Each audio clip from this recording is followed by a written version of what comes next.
crossed, eyes steady on Jay-Z across from him. According to accounts from people familiar with the meeting, this was the exact moment everything stalled. The turning point object wasn't the money figure or the logo. It was the contract itself, unsigned, unacknowledged, already losing its power. Jay-Z spoke first, outlining vision, distribution, reach. His hand tapped the edge of the table as he talked. Prince listened without interruption. When Jay-Z finished, Prince reportedly asked a single question, quiet but precise. Who owns the masters? The room shifted. That question anchored the entire encounter. Not sales, not marketing, ownership. What could be lost here wasn't money, it was control. Freeze the scene there. The contract, the silence. Two artists who had both beaten the system in different eras, now facing each other inside it. Days earlier, the environment had been framed as historic. The anchor detail was the invitation itself, sent through intermediaries who knew how carefully Prince guarded his time.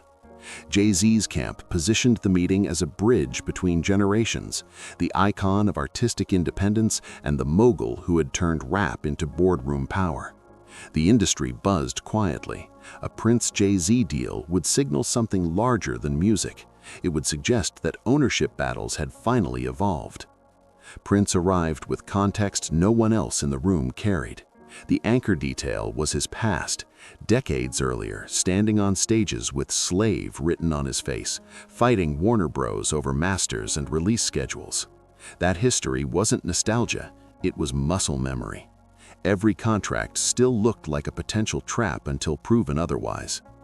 Jay-Z, for his part, came prepared. The anchor detail was structure. This wasn't a traditional label offer, according to accounts. It was positioned as a partnership, flexible, artist-friendly. Percentages adjusted, distribution terms softened. Jay-Z spoke the language of independence because he had earned the right to. That's what made this meeting different. This wasn't an executive pitching Prince. This was an artist who'd escaped, trying to collaborate. The industry rules in that moment were complicated. The anchor detail was timing. Physical sales were collapsing, streaming was rising.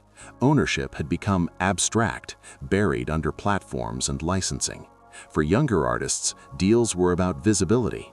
For Prince, visibility had never been the problem. Control was. When Prince asked about masters, Jay-Z reportedly answered honestly. There were shared interests, licensing windows, long-term value plays, reasonable terms by industry standards. Prince nodded. He didn't argue, he didn't object, he simply didn't reach for the contract. That restraint became the tension. The room waited. Assistants stayed silent. The anchor detail was the pen placed near Prince's hand, aligned as if expecting movement. None came. Instead, Prince leaned back and reportedly said something that landed heavier than a refusal. "If I don't own it, it's not mine." Simple sentence. Final tone. That line reframed everything. This wasn't about whether Jay-Z's deal was fair. It was about philosophy. Prince wasn't negotiating percentages. He was rejecting the premise that art needed permission to exist inside a system that profited from delay and division. Jay-Z pushed once more, gently. The anchor detail was reassurance.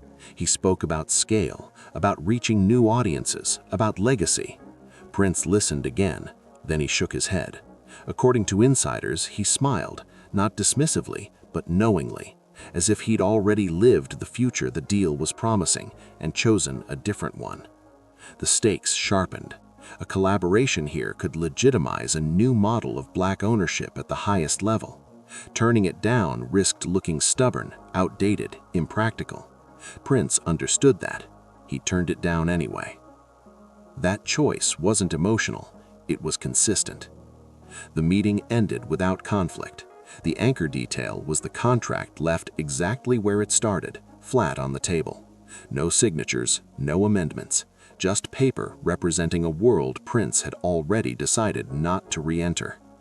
As Prince stood to leave, he reportedly offered one final thought. Not a critique of Jay-Z, but a declaration of boundary. Music, he said in essence, moves faster when it's free. Deals slow it down. The door closed. Jay-Z stayed seated a moment longer, looking at the untouched contract. He hadn't been insulted. He'd been instructed. What came next would clarify everything for both of them. The next night, the anchor details shifted from the contract to the reaction. Word of the meeting didn't leak publicly, but it traveled exactly where it mattered, through managers, lawyers, and artists who understood what it meant when Prince said no. Jay-Z's inner circle treated it as a learning moment, not a rejection. According to people familiar with the aftermath, there was no scramble to repackage the offer, no revised term sheet. The silence itself became the escalation. Prince returned to his own orbit immediately. The anchor detail was movement. Within days, he announced another independent release strategy, routing music directly through channels he controlled. No label press cycle, no rollout meetings, just product, audience, exchange. The timing wasn't accidental. It reframed the refusal as action, not posture. That same week, Jay-Z appeared at an industry event speaking about ownership in broad strokes. The anchor detail was his phrasing. He praised artists who protect the long game and emphasized building infrastructure instead of chasing advances. To those who knew about the meeting, it sounded like acknowledgement, not concession, respect. The story was already turning from Prince refused into Prince reminded. The escalation deepened as commentary filled the gaps Prince left open. Insiders speculated about numbers, about whether Jay-Z had offered more flexibility than any label before him. Others countered that flexibility was the illusion, that real ownership meant no intermediaries at all. The anchor detail remained the same, the unsigned contract. Everything circled back to it. At rehearsal a few days later, Prince addressed his band before playing. The anchor detail was his instruction. He told them they were releasing music soon and that no one should wait for permission to be ready. Musicians later said it felt less like a pep talk and more like a directive to the future. This wasn't a reaction to Jay-Z, it was a continuation of a war Prince had been fighting for decades. The pressure mounted externally. Younger artists began asking why Prince would turn down a deal from someone who'd already beaten the label system. The anchor detail was generational tension. Jay-Z represented evolution, rapper to mogul, artist to owner. Prince represented absolution, escaping the system entirely. Two endpoints of the same struggle, now briefly intersecting. A mutual associate reportedly suggested revisiting the conversation. Different terms, different framing. The anchor detail was Prince's response, a polite decline without conditions. He didn't counter, he didn't propose alternatives. That refusal to negotiate was the escalation. It made clear that this wasn't about improving a deal, it was about rejecting the deal-shaped box altogether. Jay-Z adjusted accordingly. The anchor detail was strategy. Roc Nation doubled down on services rather than ownership, positioning itself as a support system for artists who already controlled their work. While not directly credited to Prince, the timing wasn't lost on the industry. The refusal had influenced the ecosystem. As weeks passed, the story gained mythic edges. Some insiders claimed Prince told Jay-Z that contracts were old thinking. Others said he warned that masters would become more valuable than artists realized. All of it was framed as according to accounts. Prince never confirmed a single quote. That silence sharpened the legend while protecting him from misrepresentation. The escalation reached its peak when Prince spoke publicly about ownership in an unrelated context. The anchor detail was the stage. He told the audience that artists must own the source, not just the outcome. No mention of Jay-Z, no reference to the meeting, but everyone understood the subtext. The refusal was now philosophy, broadcast without attribution. By now, the industry had reoriented. The anchor detail was expectation. No one asked when Prince would sign a deal anymore. They asked how he'd release next.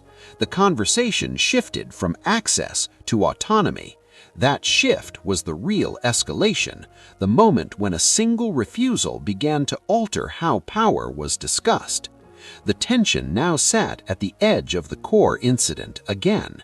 The contract, the question about masters, the calm no. Everything had built toward the unavoidable realization. Prince hadn't just turned down a deal, he had forced the industry to confront whether deals were still the point. All that remained was the detonation itself, what that refusal ultimately did to the system, and why the message landed so clearly that it never needed to be repeated. The detonation arrived not as confrontation, but as consequence. The anchor detail circled back one last time to that untouched contract on the table, now days old, already irrelevant.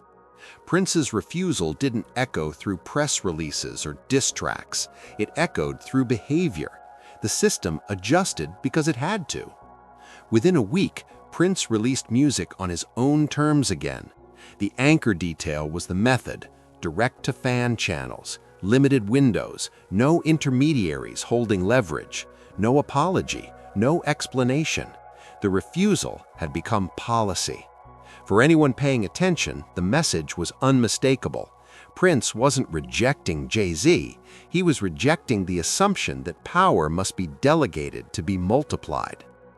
Jay-Z responded the only way someone at his level could: structurally. The anchor detail was Roc Nation's public positioning in the months that followed. Less talk about owning catalogs outright, more emphasis on management, touring, and partnerships where artists retained masters. The industry didn't frame this as a reaction, but insiders understood the timeline. Prince's no had clarified the future terrain. The immediate aftermath inside executive circles was quiet recalibration. The anchor detail was language. Deals were no longer pitched as ownership plus freedom. They were pitched as services. Words changed because words signal intent.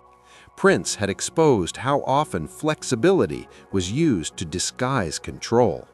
For younger artists watching, the refusal landed like a warning flare. The anchor detail was comparison.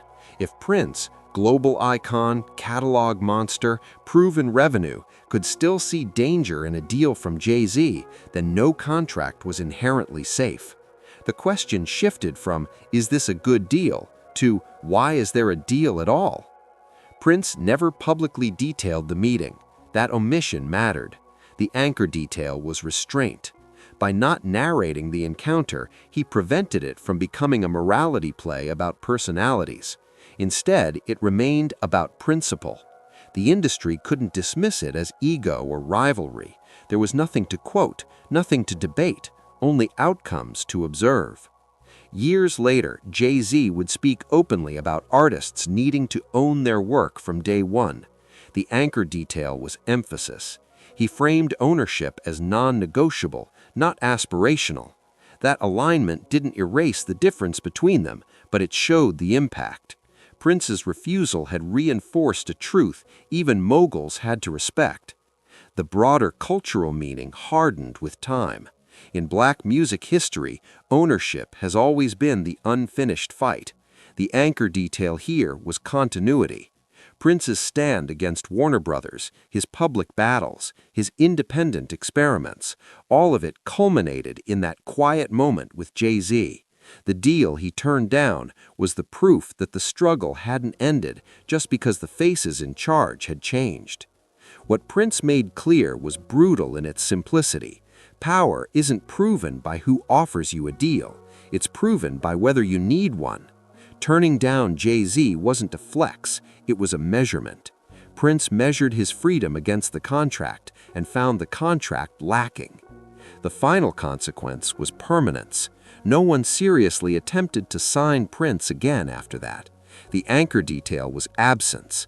The offers stopped because the answer was known in advance. That certainty is rare in an industry built on persuasion. Prince achieved it through consistency, not confrontation. The last line of meaning settles there. Prince didn't just reject a record deal, he rejected the final illusion that independence needs validation from power to be real. By leaving that contract untouched, he made his point clearer than any speech ever could.